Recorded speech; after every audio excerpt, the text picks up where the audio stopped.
Bonjour à tous, j'espère que vous allez bien, en tout cas moi c'est le cas. On se retrouve pour une nouvelle vidéo dans un nouveau setup. Aujourd'hui, vidéo un peu particulière car elle est très spécifique dans le sens où elle ne va vraiment pas s'adresser à tout le monde. En effet, aujourd'hui on va parler du logiciel RealSteady-Go.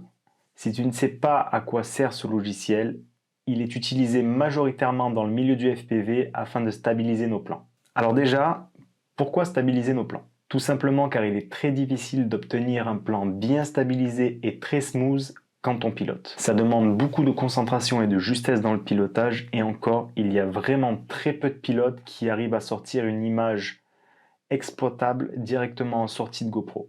C'est la raison pour laquelle on est obligé de stabiliser nos plans en post-production. Maintenant qu'on a dit ça, quelles sont les méthodes qui s'offrent à nous pour stabiliser nos plans GoPro? La première méthode est tout simplement interne à la caméra avec la stabilisation développée par GoPro elle-même et présente dans toutes les caméras depuis la Hero 6 si je dis pas de bêtises. Cette stabilisation s'est améliorée au fil des années et avec la GoPro 10 on arrive vraiment à quelque chose de pas mal. Le seul petit bémol que je lui donnerai, c'est qu'elle procure un effet à l'écran un peu robotique. Tout simplement parce que la stabilisation se fait en temps réel et qu'il est très difficile d'obtenir une image fluide directement pendant que la caméra filme. Ça demande énormément de ressources et de l'analyser en temps réel, c'est assez compliqué. Ce qui fait que les mouvements ne sont pas si naturels que ça. La deuxième méthode est de stabiliser nos plans avec nos logiciels de montage. La majorité des logiciels ont aujourd'hui des options ou des effets de stabilisation. Mais le rendu peut être assez bizarre. Le logiciel de montage stabilise un plan en analysant l'image en elle-même. Ce qui peut donner un résultat un peu particulier, comme ce que je vous montre à l'écran, et ce n'est pas vraiment optimisé, notamment pour le FPV. C'est là qu'on en vient à la troisième méthode, qui est d'utiliser un logiciel dédié à la stabilisation. C'est là que RealSteady-Go intervient. La puissance de ce logiciel est qu'il n'analyse pas l'image en elle-même comme c'est le cas dans le logiciel de montage, mais qu'il va utiliser les données gyroscopiques issues de la GoPro pour stabiliser le plan. Et c'est grâce à cette méthode qu'on obtient un résultat impeccable la quasi-totalité du temps. Mais il y avait quand même des petits bémols. Deux principaux selon moi. Le premier petit bémol est que si vous aviez activé Hypersmooth dans la GoPro, donc pour rappel, Hypersmooth c'est la stabilisation interne à la caméra.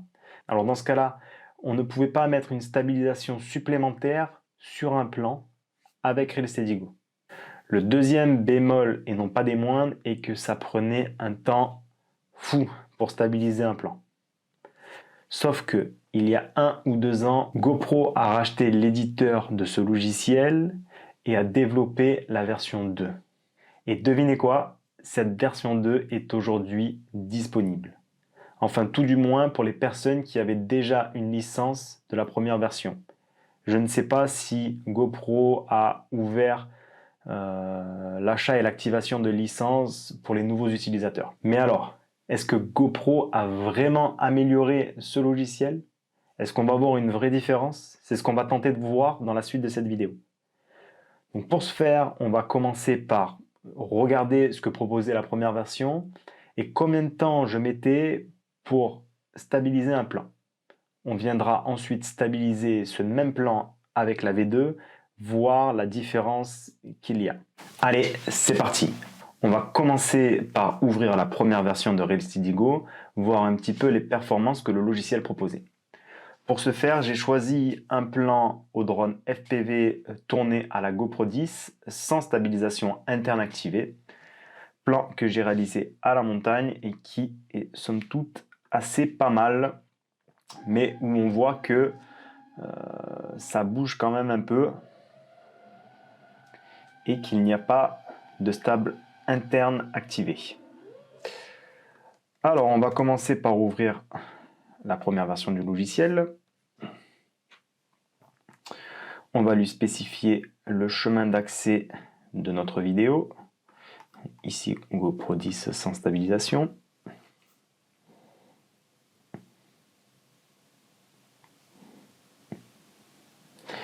Et là, voilà, il nous a dit qu'il est en train de tourner. Il suffit juste...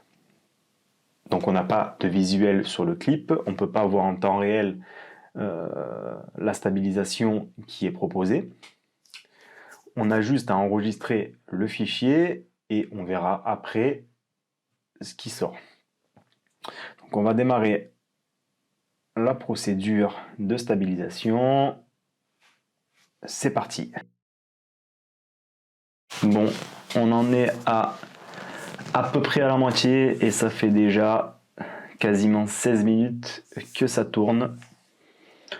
Donc on va tabler sur un petit 30-35 minutes pour stabiliser un plan de 3 minutes à peu près.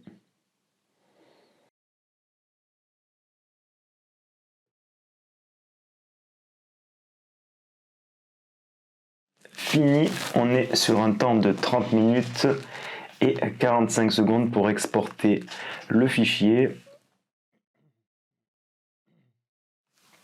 Donc on va le regarder. On voit que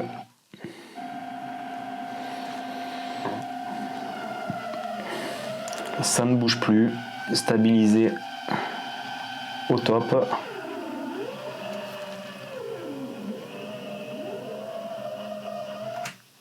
Voilà.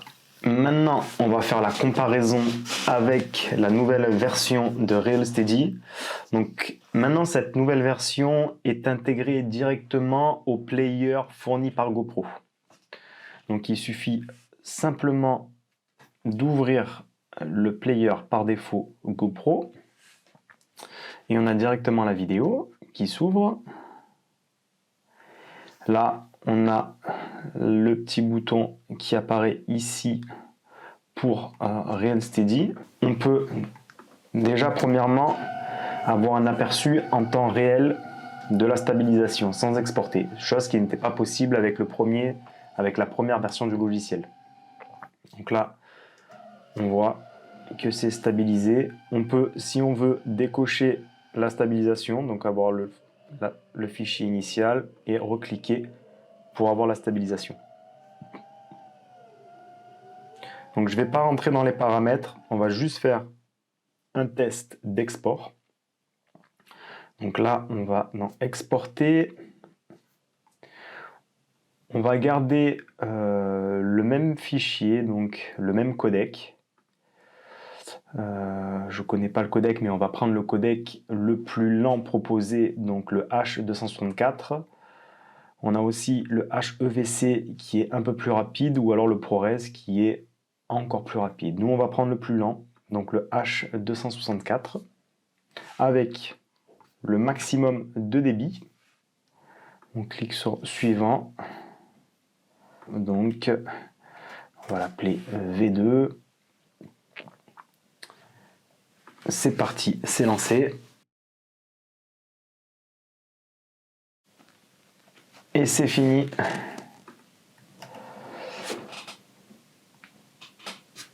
Du coup, l'export s'est fait en 5 minutes 06 contre un peu plus de 30 minutes pour la première version. Là, on va le rouvrir, on va remettre Hypersmooth, RealSteady, pardon, et on va tenter un export en ProRes pour voir le temps que ça met. Donc là, ProRes, on n'a pas de débit à sélectionner. Donc là, on fait suivant et je vais mettre V2 ProRes et on enregistre. Voilà, c'est fini. 25 secondes. 25 secondes pour... On va l'ouvrir. Voilà, un fichier parfaitement stabilisé.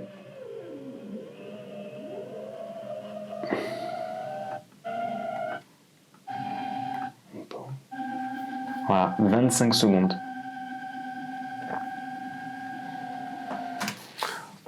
Par curiosité, on va essayer de comparer avec le HEVC en débit maximum aussi.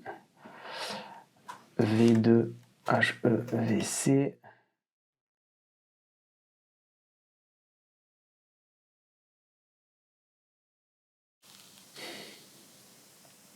Voilà, 2 minutes 28 pour la version en HEVC.